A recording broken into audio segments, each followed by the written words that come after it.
Today we'll learn about the banking system.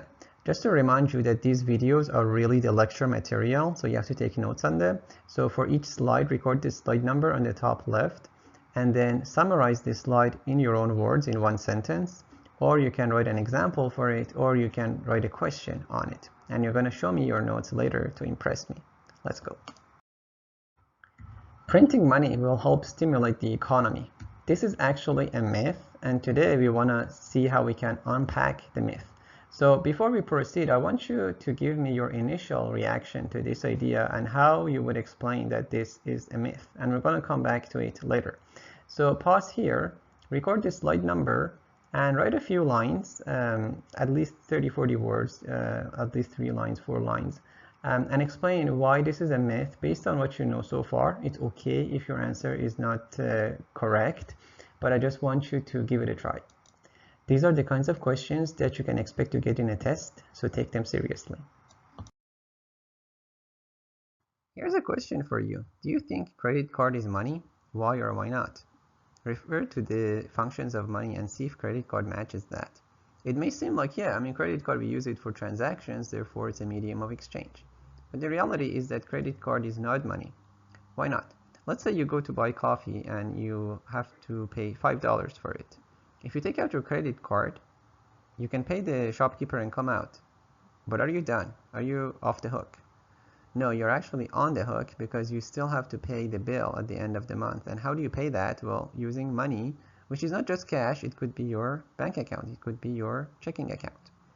But what happens is that if you pay with a debit card, then you're off, right? Debit card or money would discharge your debt, whereas credit card will create debt. So credit card is really a form of borrowing. We used to have a gold standard, which is when the currency was backed by gold. So you could literally convert your notes to gold. Look at all that gold, isn't that cool?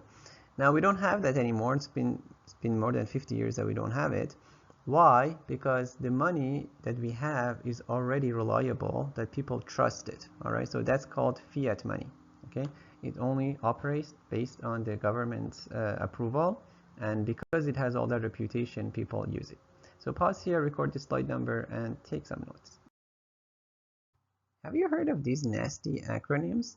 Well, they're actually useful. The tax-free savings account is a great idea of saving money without being taxed on it.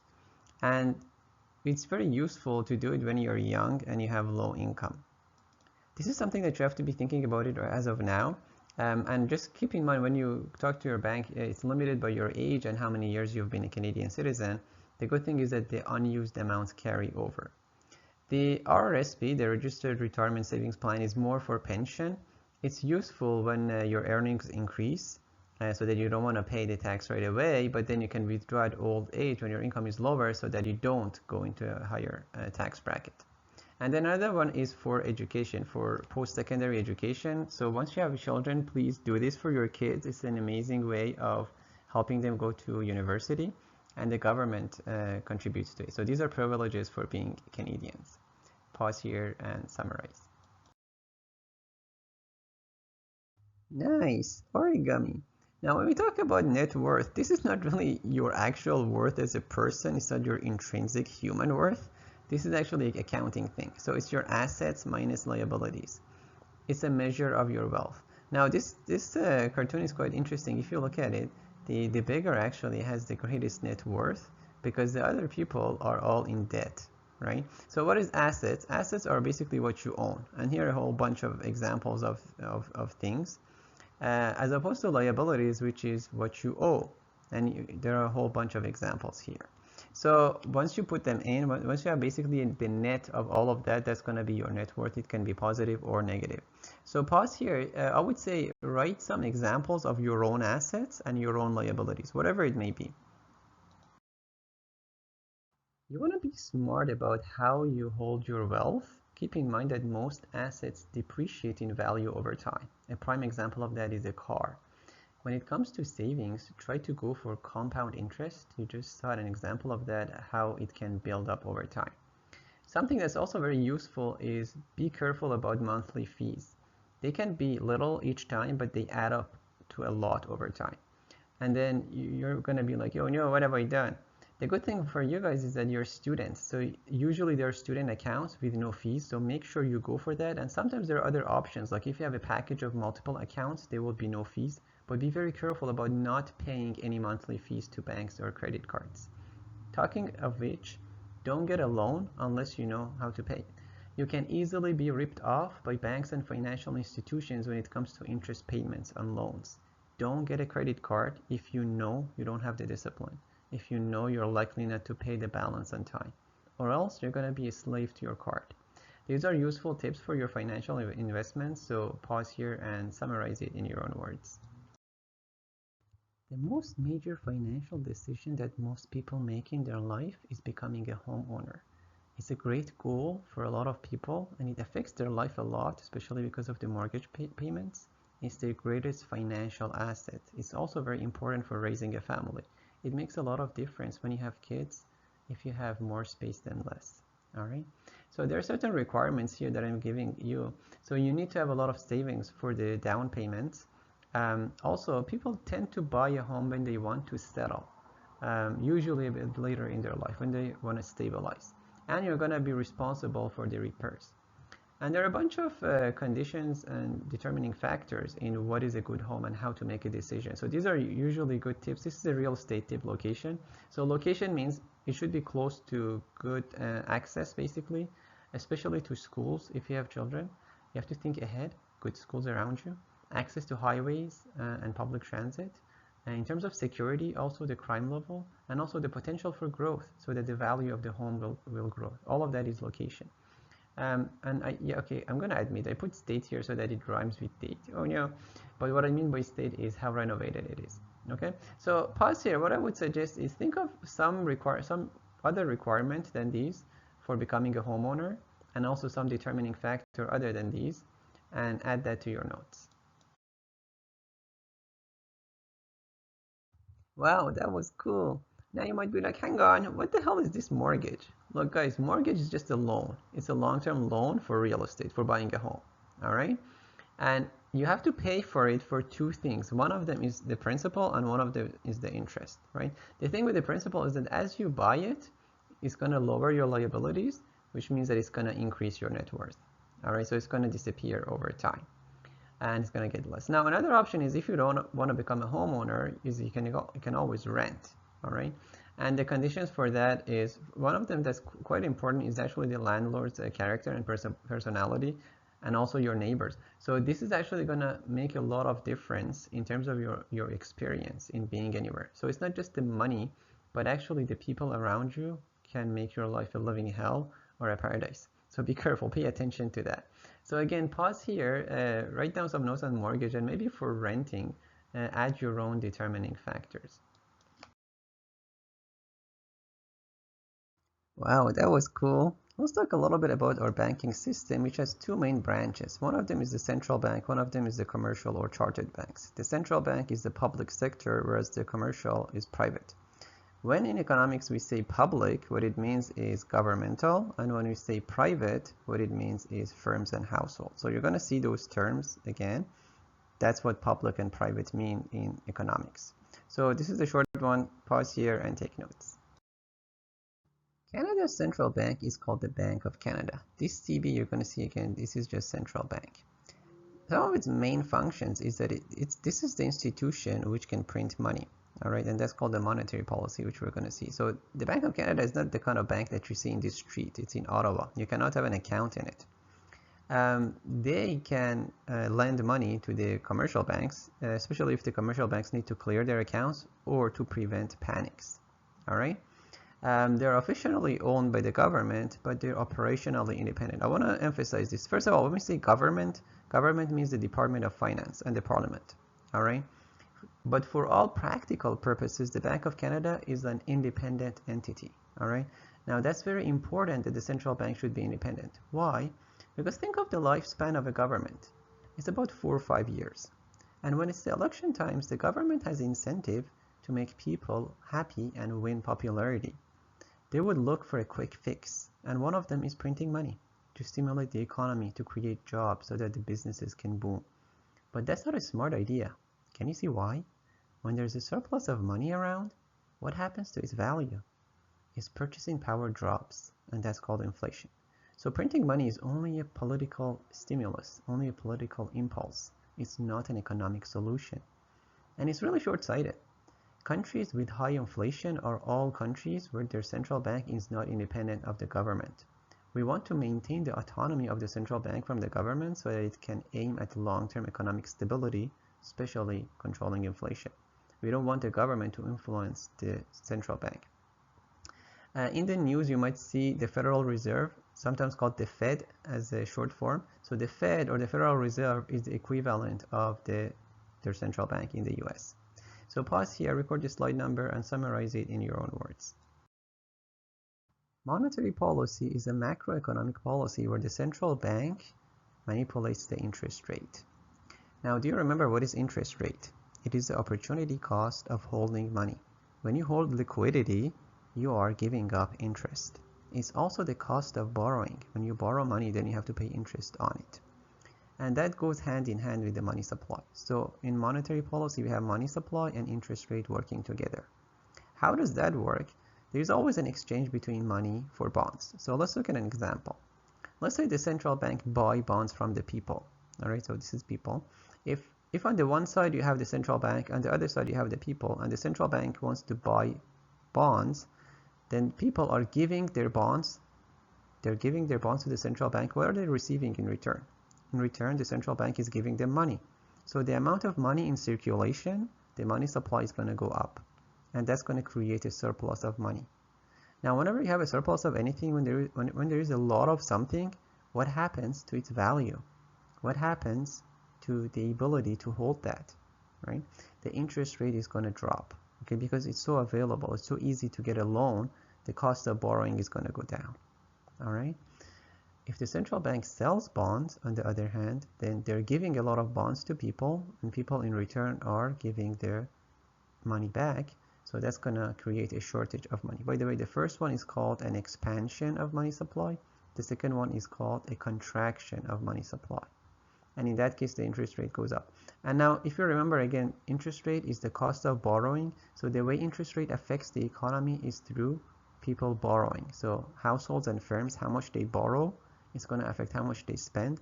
If the interest rate is lower, they can borrow more and spend more. If the interest rate is higher, they can borrow less and spend less. One reminder, government bond is the same as a government debt. So if you purchase bonds, it means you are buying government's debt. In the US, it's called treasury bills. So if you see treasury bills in the news, it's the same as bonds. So pause here and summarize this slide using your own words. This is an important slide, so pay attention and take good notes. Just a reminder, the interest rate is the cost of borrowing. So whenever you see interest rate, you should immediately think of borrowing. Now, let me give you a bracket here. A very important trade-off in life is between short run versus long run. As an economist, you should be very sensitive about trade-offs. Usually, short-term benefits come at the expense of long-term growth and vice versa. So let's look at how monetary policy works. If the central bank lowers the interest rate, remember they lower the interest rate by expanding the money supply, having more money in circulation, printing more money. But it's not just printing, because money is not only bills. Right. Now, what I want you to do is you have to think about what happens to the level of borrowing if the interest rate is lower. So you can, when you take notes, you can put an arrow, either upward arrow or downward arrow. And then what happens to the level of spending? How much people are going to borrow and how much people are going to spend? And these arrows, by the way, they show sequence. So because of interest rate, the effect of that on borrowing, and because of borrowing, the effect of that on spending. All right. And as a result, what happens to the level of production of goods and services? Again, up or down. And what happens to the level of jobs? Up or down. Okay, so employment. This is called expansionary monetary policy. All right, it's used to combat unemployment. So here I'm giving you a tip. When it says combat unemployment, it means the jobs will go up. All right.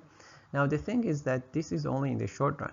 This works only in the short run, which means that monetary policy is really a pacifier. It tends to work in the short run, but it's not a real solution. Why not? Because what happens is that when you have a lot of production, when you have a lot of spending, then the economy is very heated, and that's going to exert upward pressure on prices and wages. And what happens at the end of the day is that you're only going to get inflation. So when the prices and wages go up, then the spending goes down, the production goes down. So we are back to square one, but now the prices are higher. All right, and it should make sense. Just think about it. There is no magical shortcut to make people richer simply by printing money. It's not that easy. Why not? Because there is a limited amount of goods and services to go around. So if we flood the market with more money, people will just start fighting over those limited goods and services by bidding more. And that only drives up the prices, which is called inflation, without any real impact on the standard of living. Okay, so this is called the long run neutrality of money. In the long run, money does not have any impact on the GDP, which is our level of production, and on the unemployment rate. Okay, which is the good news here is that we have the solution to inflation. Stop printing money, right? It's as simple as that, and it has worked, right? So there's a very famous quote here by Milton Friedman that inflation is always and everywhere a monetary phenomenon, which means that whenever you have inflation, it's because it's backed by printing money. And if you stop printing money, then you stop inflation. And it works. We have tried that. So Canada's monetary policy since 1992 has been inflation target of 2%. So we have maintained inflation at 2%. In 2020, during the COVID pandemic, the central bank actually deviated and dropped this policy. So our inflation increased for a little while during that period.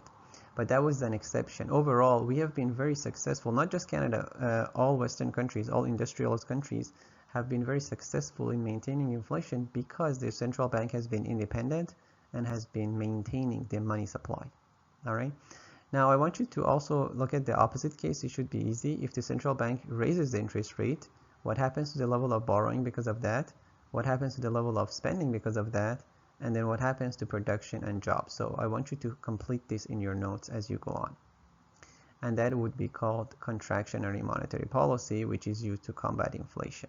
All right, so take good notes here. Make sure your notes are complete. You fill in the blanks here. This is the important names: expansionary versus contractionary monetary policy, what each of them is and how they work. And also pay attention that these are only short-run solutions. The only long-run thing that monetary policy can do is affecting inflation, either higher or lower. Pause here.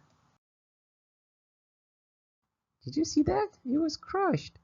Commercial or chartered banks are private institutions that you're familiar with, like BMO, CIBC, TD, RBC, and so forth. And they have a whole bunch of functions.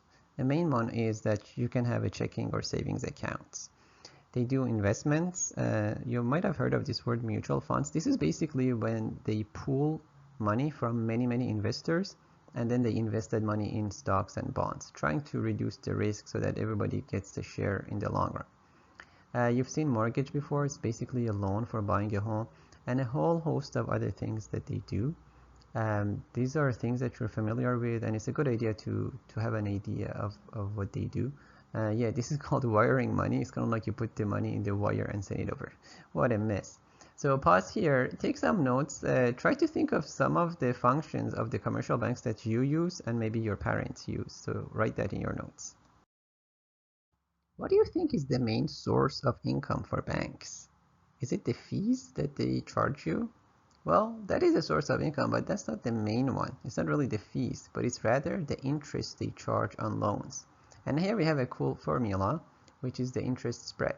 So here's the thing. If you borrow money from the bank, then you'll have to pay interest on it, right? So there is some interest that they charge on their loans.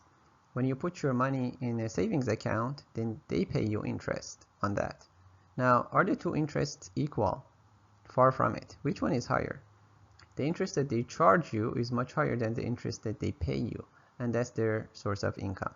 All right, so for the banks, you can think of that as a profit margin. All right, so they have a dilemma, and the dilemma is how much reserves to keep. They always have the incentive to lend some deposits because they earn interest. So their main interest is earning interest.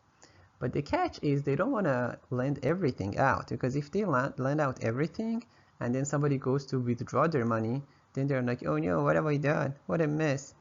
There could be a panic, especially if all the banks do this, right? So they want to keep enough for day-to-day withdrawals, but they don't want to keep too much because they would be missing out on the interest, right? So once again, you have the idea of opportunity cost. There's a trade-off between how much they keep for day-to-day transactions versus how much they give out for interest. And the system that we have here is called the fractional reserve system, which is when the banks don't keep your deposits, but they only keep a very small fraction of it and lend out the rest. So pause here and summarize it in your own words. The fractional reserve system creates deposits in the process. How does that work? Whenever you deposit some money in a bank, it's going to be multiplied in the banking system because the banks don't hold all of their deposits. This is because, by the way. So basically, the deposit creation mechanism is really a domino effect. It's a ripple effect, all right? It's a multiplying effect. We're going to look at some terminology first. There is the reserve ratio, which is the cash reserves relative to the total deposits. So basically, what percentage the banks want to hold for their day-to-day transactions. And that in dollar amount would be your desired reserves, all right? Anything in addition to that, they have to lend it out. Well, that was cool because they want to make interest. All right. So we're going to look at an example to see how all of this mess works. Let's say there is an initial deposit of $100 in a bank, and the desired reserve ratio is 10%. All right. So what it means is that the bank would keep 10% of that and would lend out the rest. I'm making the numbers easy here, by the way. What I want you to do is fill that in, and you don't need a calculator for this one. How many dollars would they keep and how many dollars would they lend out? All right, so pause here and write that down. Let's put the example that we saw into a table. There is an initial deposit of $100. The bank keeps 10% of that for their day-to-day transaction. So that would be $10, and that is the desired reserves. What do they do with the rest? Well, they would lend it. So what is the remainder? $100 minus 10 would give you 90. All right, and that is the excess reserves. So that should be pretty straightforward up to now. I want you to pause here and think about what's happening here. The bank has $90 available for loans. So let's say somebody walks into the bank and say, hey, yo, have you got some loan for me? And the bank is like, yeah, we got $90 for you. And assuming that the person is qualified, the bank is going to write off a loan of $90 to them. This could be in cash, but it could also be in electronic format. It could be just debiting their account. All right, so it's totally arbitrary thing. So in their account, say, okay, yeah, sure, you can go and spend $90, right? Now, the person who is borrowing $90, what are they going to do with it? If they're getting a loan of $90, presumably they need it. They want to spend it on something, right? So they're going to go and spend the $90 on something, which means that the $90 is going to become the income of the seller, right? So this money is going to be borrowed and spent. It becomes the income of someone else, and it's going to get transferred to the account of someone else, all right? So the $90 somewhere down the road becomes a new deposit into a new account. And the same process is gonna repeat itself. This is the ripple effect. So the $90 becomes a new deposit. The bank keeps 10% of that, which is $9, and they're gonna lend the remainder, which is $81. And again, somebody borrows that $81. Somewhere down the road, it becomes a new deposit into a new bank account, and so forth. All right. So I want you to fill in the numbers in your table. Copy the table and make it complete, and you can use a calculator. The numbers become nasty at some point. A few observations is that the most important, wow, that's so cool. One of them is that one deposit triggers a chain of further deposits, as you can see. So it doesn't remain at 100, but you get additional deposits, okay? And all of these columns actually reduce in value. As you go down, the values go down, all right? You can see in all of these columns, the values shrink, all right? So the total is going to actually have a finite value.